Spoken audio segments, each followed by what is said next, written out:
natin. Last week, di ba, we studied yung sabing ganyan, nothing in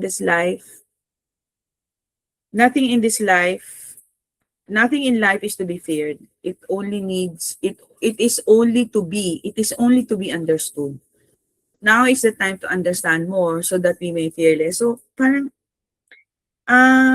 during our time in Japan, no, nagkakagulo talaga dito sa Pilipinas. Our Senate is in disarray, is in chaos. Parang ang ano ba 'tong nangyayari? Parang give up ka na ba sa Pilipinas? But we know that it is part of our inheritance. The Lord has placed us here in this country, and we are the salt of the earth. No, we are the salt for this nation of ours. So nothing in life, naalala ko to while walking, nothing in life is to be feared. It is only to be understood. So it seems no that yung experience natin, there's a gap between our experience and the faith that we have for this country. But we and the only antidote to this is to really come to know yung will ni Lord for each and every one of us, right? That it is good, that it is prosperity, that it is wholeness. So now is the time to understand more, learn so much more. Yung sabi nga ni Ate Chay, that it is the will of the Lord for each and every one of us, which is much more, that we may fear less. So kasi parang nakakatakot ng tumira dito sa Pilipinas eh. But tonight, let us all be settled that we don't need to fear. We just need to understand more. So last week, no, we discussed about yung Japanese scientists that prove words can change water. Imagine what they're doing to you, because our bodies are actually 70% water. So our physical bodies are made up of 70% water, and our thoughts, words, and consciousness can have profound implications on our health, well-being, and our planet. So imagine also, our land is surrounded by water. So we speak positive declaration over this country of ours. See, Dr. Masaru Emoto, sabi niya ganyan, he revealed the true nature of water and how thoughts, words, vibrations affect the molecular structure of water. So, yung first and foremost, yung water sa katawan natin, So, we continue to speak positive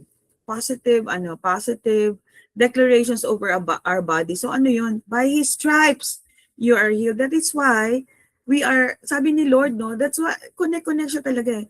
Do this as often as you can. Sabi niya ganon, yung breaking of the bread. Because when you do it, you are declaring positive declaration over your body. Diba? So when you are sick, when you're feeling sick, diba? Because you're not supposed to be sick. But when you're feeling sick, reach out for the bread and the wine, because that is actually going to affect 70% of your body. So ito na yun. So sabi nga nun ni Masaru Emoto, speaks about the effect of positive thoughts, meaning thoughts pa lang on water, and the effect of thoughts on the molecular structure of water. So when you say thank you, ito yung itsura niya. When words of wisdom are spoken, ito yung truth eternal. But then pag pangit, no? Pag sinabi mong you fool, ang pangit ng itsura. You make me sick, evil, ganyan, polluted waters before prayer, itong itsura. But when prayers were proclaimed, polluted water after prayer. So he discovered that water from clear springs and water that has been exposed to loving words. So expose yourselves to loving words, also your family. Show brilliant, complex, and colorful snowflake patterns, while water from polluted sources of water exposed to negative thoughts forms incomplete asymmetrical patterns with dull colors. So it all begins in our minds, no? Yung mindset natin that, sabi nga ng Bible, God's thoughts of you are thoughts of good and not of evil. Thoughts of good and not of evil. That you live a long and happy life. That by His stripes you are healed. So tonight, I would just like to reaffirm the word of God over each and every one of us. So the topic for tonight, so we will start na, no? The law is not your friend. So according to the article by Pastor Paul Ellis. So it is quite a study. So I'm asking you to pay attention to the screen kasi there's going to be a lot of teaching tonight. So pero basahin natin quickly. So sabi ng article, the law is not your friend. The laws in scripture are good, but they have no power to make you good. So tonight, we're gonna study about the grace of God that overcomes the curse of the law. So consider the law experts of Christ's day. So ito yung mga Pharisees and Sadducees. They knew the law better than anyone. Yet Jesus called them hypocrites and whitewashed tombs. Jesus esteemed the law and the purpose of which it was given. Remember that Jesus was the fulfillment of the law. Jesus fulfilled the law on mine and your behalf. The law was not given to help you overcome sin, but to help sin overcome you. Diba? The strength of sin is the law. Diba? Yun ang sabi ni Paul. To those who trusted in their observance of the law, Jesus, our Lord Jesus, gave them more law. Just such as you have heard it said, but I say unto you, diba?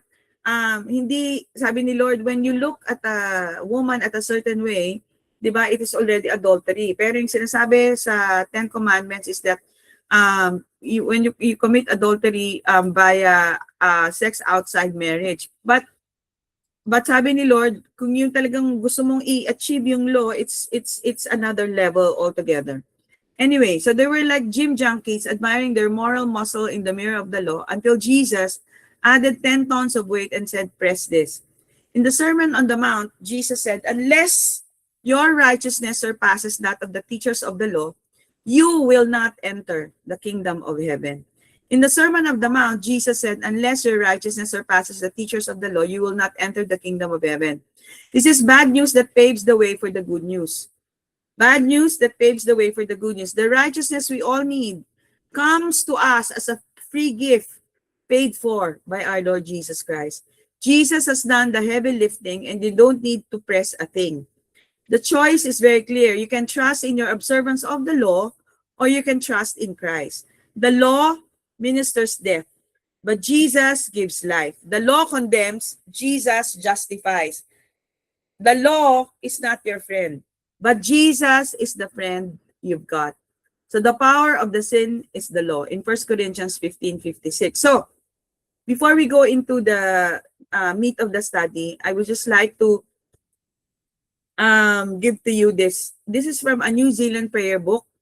Eternal Spirit, living God, in whom we live and move and have our being, all that we are, all that we have been and shall be is known to you. To the very secret of our hearts and all that rises to trouble us, living flame burn into us, cleansing wind blow through us, fountain of water well up within us, that we may love and praise in deed and in truth. So it's not the law, no? It is the Holy Spirit, actually, that brings the word of God into life. And grace has the final word, not the law. Grace has the final word, not the law, in your situation, in your everyday situation, etc. So we believe that the finished work of Christ is not a concept to admire from a distance, but a reality that touches the ordinary places of our lives. The grace of Jesus Christ is a reality that touches the ordinary places of our lives. Ano yan? When we are cooking, when we are walking, when we are going to the office. So it's not in the yung parang intensified levels or intensified segments of our lives, but it's in the ordinary, mundane segments of our lives. Because grace has the final word, your seemingly ordinary life is not separate from the life of Christ himself. This is so beautiful. It is not a place he visits. It is the place of his eternal residence. So beautiful. It's not a place he visits. It is the place of his eternal residence. Hallelujah. So, in Galatians 3:14, he redeemed us in order that the blessing promised to Abraham would come to the Gentiles in Christ Jesus, so that by faith we might receive the promise of the Spirit. Again, he redeemed us in order that the blessing that was promised to Abraham would come to you through Jesus Christ, so that by faith we might receive the promise of the Spirit. The law was never for you. The law was never for the Gentiles. It was only for the Jews. So when we read the Bible, it should always be in context. And it is only for a period of time. It was given because the Israelites did not want an intimate relationship with God. Remember when they were in Mount Sinai, sabi niya, Moses, you can go up, talk to God. Yeah, we will just look at you. We'll just believe in you. Tell us what to do. So they were afraid of him, and so they asked Moses to be their mediator. Remember when you read Exodus? And so we're not under the law today. Unless you were Jewish, unless you were a Jew, and lived during the time period of Moses giving the law at Mount Sinai, and the cross, and you were never, you were, you, and because you're under the cross, you were never under the law. But a large portion of the body of Christ doesn't have the revelation that we were never under the law. We are still, a huge portion of Christians are still seeing the law as a standard or as a guideline for holiness in their lives. Paul said he redeemed us, talking about the Jews under the Old Covenant, from the curse under the Mosaic Law. Colossians 2:14, blotting out. Very clear, no? Blotting out. Ano ba yung law? It is the handwriting of ordinances. The old Mosaic law that was against us. Jews under the law, which was contrary to us, and took it out of the way, nailing it to the cross. Can you imagine? So, I'm sure you've read about this, ano? But tonight, no, the Lord wants you to understand, me and you wants us to understand that the law was nailed to the cross. It was nailed to the cross on mine and your behalf. We should learn who the verses are referring to and write that in our Bibles for future references. He redeemed those under the law that the Gentiles as would receive the promise of the Spirit. And he made one new man, Jew and Gentile in Christ. One, no division. So, di ba parang may turo na when God looks at people, he sees Jew, Gentile, and ganyan. But in this verse, it says, he made one new man, Jew, Gentile in Christ, no division. Ephesians 2:14. For he himself is our peace, who made both groups into one and broke down the barrier of the dividing wall. All men after the cross were simply to live in the freedom of life in the Spirit of Christ in us, and as us, flowing through us with no knowledge of the Mosaic law whatsoever. But mentally, we place ourselves under the law that no longer exists and was never ours. And mentally, we have seen ourselves redeemed from curses that never applied to us.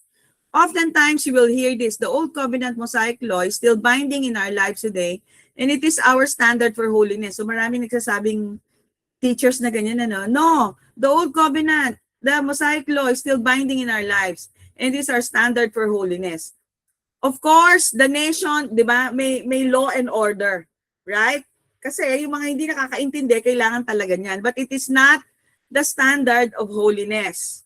Okay, that is false teaching. Titus says that it is grace that teaches us to say no to sin. A false, distorted sense of Adamic identity. So, yung law, di ba, it doesn't teach you to say no. It is actually grace that teaches you to say no. Okay? Jesus, who is grace, is not only Jesus, who is grace, the person of grace, is not only our only standard for holiness, but he made us holy. He's not only our standard, but he made us holy with his holiness. And the word holy is from the original word wholeness. He made you whole. In 1 Corinthians 1:30, it is because of him that you are in Christ Jesus, who has become for us wisdom from our God, our righteousness, holiness, and redemption. So again, grace has the final word. So what is the curse? So most believers connect Galatians 3:13 with the curses mentioned in Deuteronomy 28. But those are curses, plural, in Deuteronomy, and Paul was speaking in singular in Galatians 3:13, and he said, the curse, not curses. Paul was talking about a singular, specific curse, the curse of the law, di ba? So what is the curse of the law? It's the fact that it can justify any man. It cannot make you righteous. It was to expose the condition of man, that it had no power to change man. Paul speaking to Jews in Romans 7:7, it says, what shall we say then? Is the law sin? Certainly not. On the contrary, I would have known sin. Romans 3:20, it says, therefore, by the deeds of the law, no flesh will be justified in his sight. For by the law is the knowledge of sin, singular, the condition. The law wasn't given to show men how they must live to become righteous. It was a revelation of mankind's condition prior to the cross. It was to point them to Jesus Christ. Later in the chapter of Galatians, Paul says that the law could not give life in verse 21. In verse 23, he tells them that they, the Jews before the cross, were kept under the law or held in custody. Held in custody is an imperfect indicative passive tense, meaning it was a repeated continual action in the past that happened to them. Paul is telling them that they are not held in custody or kept under the law anymore. It was a repeated action of the past before the cross. And in verse 24, he tells them, not us, hindi tayo, no? That the law was a trainer or a tutor until Christ came. And in verse 25, that now that the faith says that it's the faith of Jesus has come and they are free from the law. So to summarize, Paul is talking to Jews, not us, in these verses. He's helping them to transition in their understanding from Moses and the law to Christ alone. The law was their tutor, their guardian, to bring them to Christ so that they might be justified by his faith. The law was not a curse. It was a tutor. Okay? It was a tutor to lead them to Christ. And the curse of the law was that it couldn't justify them. So ano yung curse? It cannot justify them. It cannot make them righteous. The law was never intended to be a guide for their flesh, how to manage their behavior. Its purpose was to reveal the cause of all problems in their flesh. Sin. Ano yung sin? It is the distorted, false Adamic sense of identity. Okay? It is hindi yun yung behavior. Kasi yung behavior, yung works of the flesh.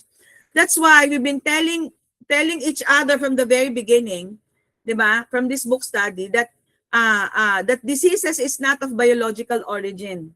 Again, it's sin, which is the outcome of sin is sickness, right? It's a distorted, false Adamic sense of identity. And it manifests biologically. Sickness and disease are only connected to sin consciousness. So we are not to associate ourselves with sin. Diba? We not associate ourselves with the law. So when we understand that we've been delivered from sin, we then understand that we are also delivered from death and all its manifestations. We are delivered from sin, from the curse of the law. And therefore, we are delivered from all of its manifestations, sickness, disease, lack, fear, addiction. Because of what Jesus Christ has done, we are justified. What does it mean? We are severed from the curse of the law. Hallelujah. So because sin entered the world through one man and death through sin, therefore all died because all sinned. This cause and effect relationship says to us that when we negate the cause, we also negate the effect. No sin is equal to no death. Sinless, sickless. Yun ang ibig sabihin doon. Sickness and disease are only possible to one who assumes himself to be still in some way associated with sin. Most men assume themselves to be still associated with sin, consciously or unconsciously, because they still see sin as something that is in the world. They don't see it as destroyed and taken out of the world. It is already destroyed. It is nailed to the cross. Hebrews 1:3 tells us that we're to have no more consciousness of sin, yung condition, because we have been purified. Once we get the understanding that we have been completely separated, severed from sin, then it becomes easier and easier to just walk around in health, in peace, in joy, prosperity, realizing that all effects, ano yung effects? Sickness, disease, lack, were done away with the cause, yung condition of sin, was done away with 2,000 years ago. It was done away with. So that's when you reach for the bread, you are declaring, by Jesus' stripes, I am healed. You are disassociating yourself with sin. You're disassociating yourself with the law. Hallelujah. Yun yung significance ng communion. Significance ng breaking of the bread. So, we are free from the curse and its curses. Deuteronomy 28 verse 15, but it shall come to pass, if thou wilt not hearken unto the voice of the Lord your God, to observe all of these commandments and his statutes which I command to this day, that all these curses shall come upon thee and overtake thee. So again, pag ito, you read it out of context, not in the context of the grace lens, you will really be scared. Notice that in verse 15, it mentions curses plural. Then he begins in verse 16 to 68 to list the curses. The entirety of the rest of the chapter relates to the curses, plural, that results to disobedience of the whole law. So just like the sin, singular and specific, is responsible for sins, plural, or the actions, we need to realize that the curse, singular and specific, is responsible for the curses, plural. The curses would be all the many things like sickness, disease, poverty, family disorder, social injustice, corruption in a nation, everything found in Deuteronomy 28. The curses were not the curse. The curse produced the curses. Mankind. So ano yung which produced yung sin, di ba? Mankind has been set free from both the curse and the curses. The curse was death. Okay? Deuteronomy 30:19, I call heaven and earth to record this day against you. I've set before you life and death, blessing and cursing. Therefore, choose life, that both you and your seed may live. This version says blessing and cursing, but it literally in Hebrew, it says the blessing and the curse. Singular and specific, it also says the life and the death. Singular and specific, then it says choose the life that you and your descendants will live. By choosing life, their experience would be abundant life, not the manifestations of death, sickness, disease, poverty, lack, and fear, etc. The blessing is life. The curse is death. These are the conditions of existence, not objects of reward and punishment. Again, the blessing is life. The curse is death. These are conditions of existence, not objects or rewards and punishment. We often refer to blessings as an object of reward. We receive something, we call it blessing. That we receive those things are fruit of the that we receive are those things that are fruit of the blessing. But the blessing is a condition of existence. Your existence now because of the finished work of Jesus Christ, in which you have been placed to live in and to dwell. Again, the blessing is a condition of existence in which you have been placed to live in and to dwell. That condition of existence before the cross used to be called the death or the curse. Now it's called the life or the blessing. You were transferred from the kingdom of death to the kingdom of life. Yeah, in simple terms. In 1 John 5:12, it says, He that hath the Son has life. We could also say that he who has the Son has the blessing. Hallelujah. Hallelujah. So the curse on humanity was death, and that curses were simply the effects or the fruit of the condition of existence called death. Those curses included sickness, disease, etc., addiction. So conclusion, we as the body of Christ, as believers, have not gone far enough in our understanding. That's why the Lord, the Holy Spirit, the clarion call, the emphasis of his voice is eternal life is knowing Jesus, right? So he wants us to go so far and so deep in our understanding of what happened to you and I at the cross. We haven't understood the fullness of his finished work and what it means for us, wholeness in every area of our lives, filled with all of the fullness of the Godhead and empowered to live in the realm of the Spirit. All of that now in this earthly life. Galatians 3:13 does not say Christ has redeemed us from the curses. No, it's only one curse, no? Having borne the curses on his body on the cross. It said Christ has redeemed us from the curse, having become the curse. Christ becoming the curse means he became all death, just like he became all sin. He became all death so that all of life could be our condition of existence. And he became all of sin so that we could become all of righteousness. So, one root, two trees. Matthew 3:10. And now also the axe is laid unto the root of the trees. Therefore, every tree which brings not forth good fruit is hewn down and cast into the fire. Ito yung dati panakot eh. Religious legalism has taught this as a warning for a coming judgment. But what John the Baptist is doing here is making it very, very clear that Jesus is about to put the axe to the root, to the singular, the singular root of the trees, plural. Diba? Tayo yun. The trees is referring here, hindi tayo yun. The trees is referring here is our sin and death. He's not talking about God destroying some people who don't have the right fruits in their lives.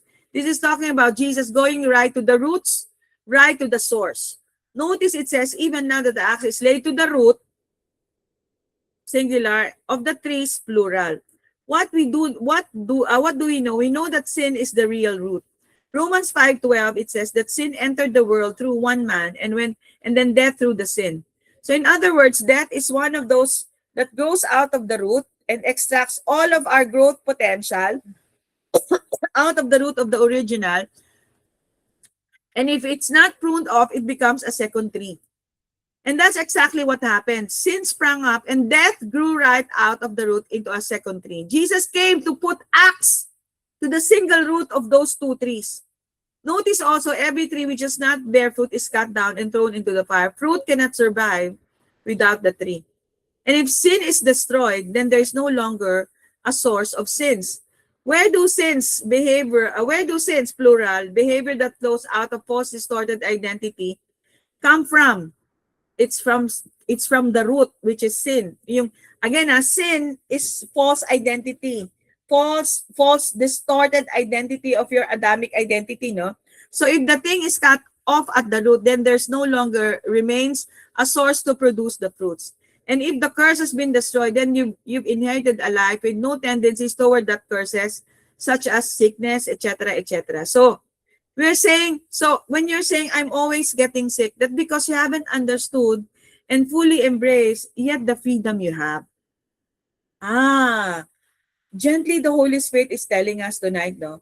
If you are saying you're always sick, that's because we haven't fully understood and fully embraced the freedom you have. So that's why we are being encouraged to, eternal life is knowing Him.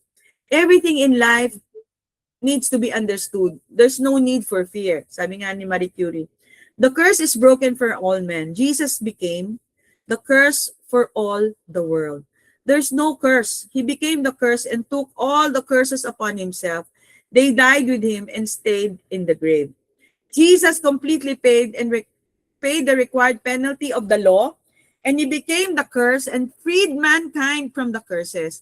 Mankind now lives in the condition of existence called life, or the blessing, the blessed life. Neither the curse nor none of the curses survive the cross. Romans 8 says that the law of the Spirit of life in Christ Jesus has set us free from the law of sin and death. They do not coexist today.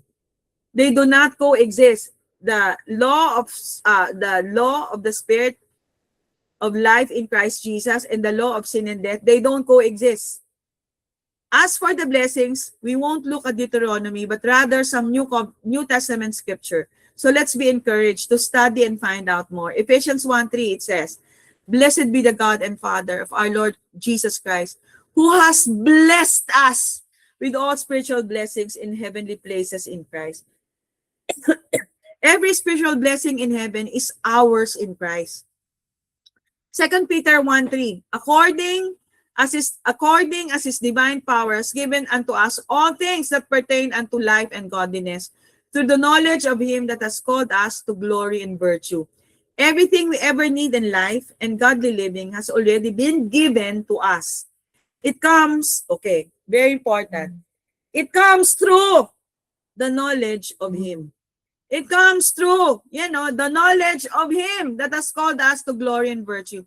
What he's done for us and who he is in us. So, kapag hindi natin alam, we'll not get it. 2 Corinthians 1:20, for all the promises of God are yes in Christ, and so through him our amen is spoken to the glory of God. Galatians 5:22-23, love, joy, peace, patience, kindness, goodness, faithfulness, gentleness, and self-control. All of those things are in us. It is fruit. It is the fruit. It is fruit in our spirit. We don't have to try to be patient, kind, faithful, etc. It's already in us. It's already in us. Philemon 1:6 says, by the acknowledging of every good thing which is in you in Christ Jesus. Every good thing is in you in Christ. You already got it. You already got it. So Old Covenant versus New Covenant thinking. Old Covenant in summary, love the Lord your God with all your heart, with all your soul, and with all your mind. In Matthew 22, verse 37. Loving God is not the greatest thing you can do. Again, loving God is not the greatest thing you can do. That was the greatest commandment under the law. You will only end up frustrated and condemned trying to love God with all your heart, with all your soul and mind, because it's a legalistic approach. The law was a ministry of death and condemnation. We are under grace, not the law. Now, the new covenant, we love because he first loved us. We love because he first loved us in 1 John 4:19. When we focus on his love for us and grow in our understanding of that, then love for him will naturally and effortlessly swell up in us. The starting point is not our love for God, but his love for us. Out of that love, you'll be able to love him, yourself, and others. His love in us is a finished work. His love in us is a finished work. So, my dear family, we are redeemed from the curse of the law. The condition that we are in is now called the blessing, the blessed life. And we say, let it be according to your word. In Jesus' name for all of us. Amen. Now let's prepare our communion elements. Dear Jesus, you commanded us to partake of the communion because you want us to remember you. Do this in memory of me. And as we remember you, especially on the video that we saw just now, Lord, that you have taken everything unto your body so that when you rise, we will be free from all these concerns, from all this heaviness, from condemnation, from sickness, from death, and every bad thing, that you have taken it and you have finished it.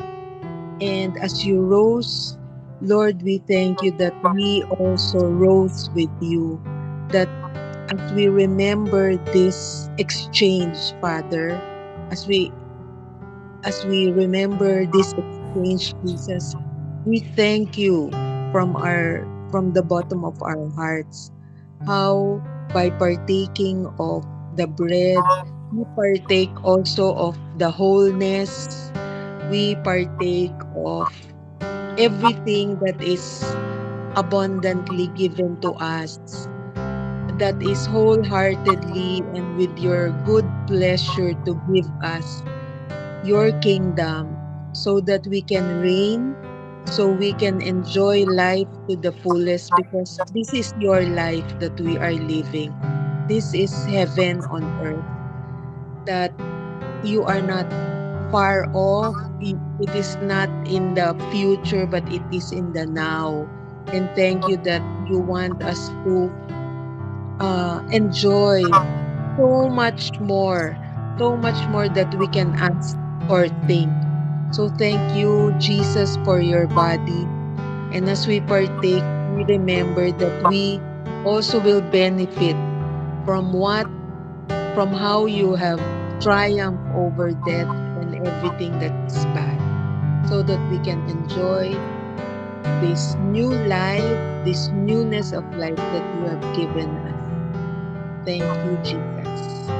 Let's partake. And Lord, as we hold the cup, We thank you for the blood that was shed for all of us so that we can be cleansed. And we thank you that as we are reminded of how you have cleansed us, Lord, this blood covers us and maintains that we are free from anything that will be formed against us. Nothing in our bodies will grow because we are already redeemed by the blood. No sickness, no nothing will hurt us because we are already covered by the blood. We thank you, Lord, for this precious blood that is shed for us so that we are whole, we are healed, we are strong, we are strengthened minute by minute, day by day. We thank you that our health is renewed, our youth is renewed. Um, and Lord, you will uh, return and you will even multiply what the enemy has taken from us. You will